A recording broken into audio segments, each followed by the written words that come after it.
Today I'm answering the question, what attracted me to permaculture? And I can say I was not attracted to permaculture originally. When I was introduced to permaculture, I was living in Edmonton, Alberta, Canada, and I was living with roommates. And one of those roommates had a friend stay over for the weekend.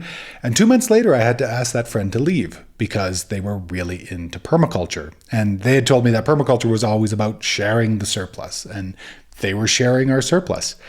And so I didn't have a good experience of permaculture at the beginning. At the time, I was teaching with an environmental education company called Riverwatch. We were taking junior high kids down the North Saskatchewan River and teaching them about water quality testing, teaching them about the filtration system at Gold Bar Treatment Plant, and basically just giving them a sense of nature within the city. And it was one of these days that we were going down the river, and I was just feeling like there's got to be more to my work than this. And I came up with this crazy sort of spontaneous riddle. And I said, if you had 10 units of resources and used 1 unit of resources a year, how many years could you live? And my boat of kids who all had their phones and were all face down on their phones as we're going through this beautiful valley, this one fashionista who I remembered from the morning because she was having a big problem with taking off her high heels and putting on rubber boots. When I said this, well, how long could you live? She looked up from her phone as if I was the dumbest person in the world. She goes, 10 years. And she went back to her phone.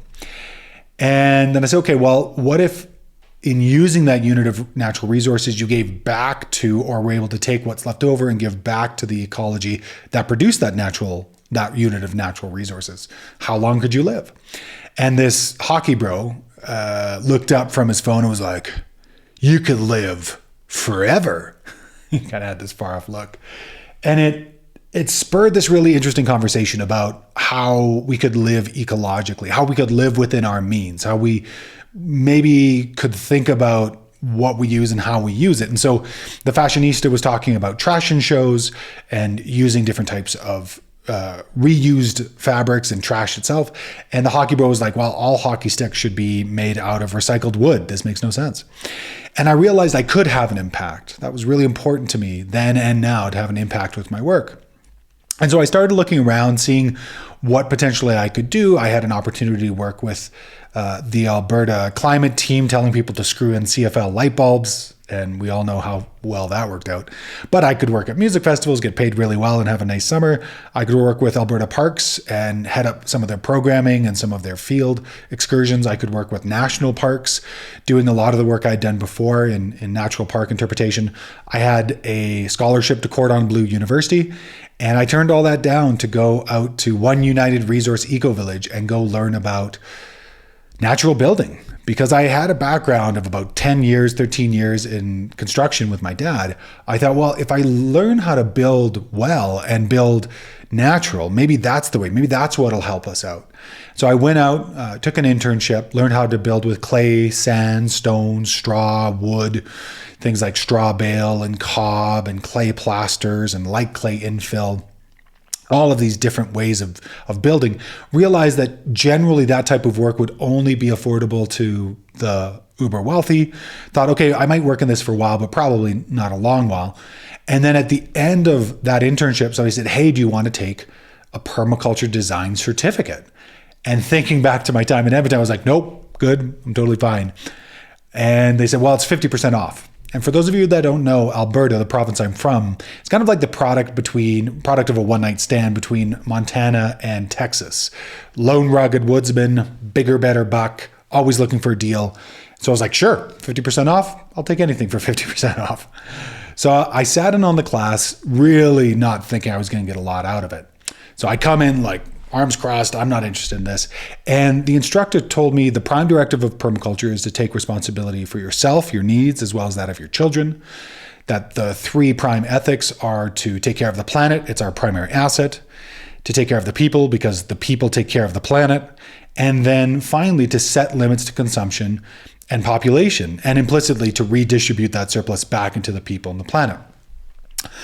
And I had a coming to moment. I had always been searching, looking for where I could apply myself.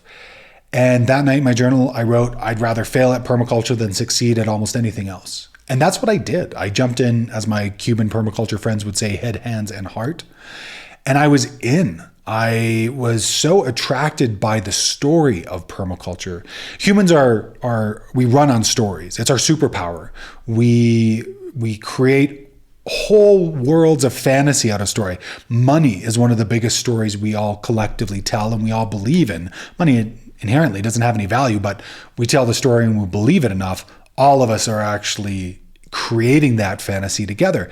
And permaculture creates a different story. It creates the story that there is a hopeful future for us, that if we can think with our incredible intellect, but if we can also act with our heart through the ethics, we can potentially create a better future than we had before, that humans can be just as positive as they are negative, that we can have an impact not only for ourselves, but for all beings on the planet. And we can disrupt the anthropological, ecological disruption that's already happening by creating small, simple explorations and demonstrations of the better future. And that's what attracted me to permaculture. What continues to attract me to permaculture is the story, but also the people. The people who are involved with permaculture, they live intentional lives. They're very unique individuals. They tend to be focused on quality of life, and they tend to be involved in the things that I want to be involved in: growing our own food, creating our own ferments, being conscientious about how and where and why we spend our life energy. And that to me has made all the difference in my life. Thanks for listening.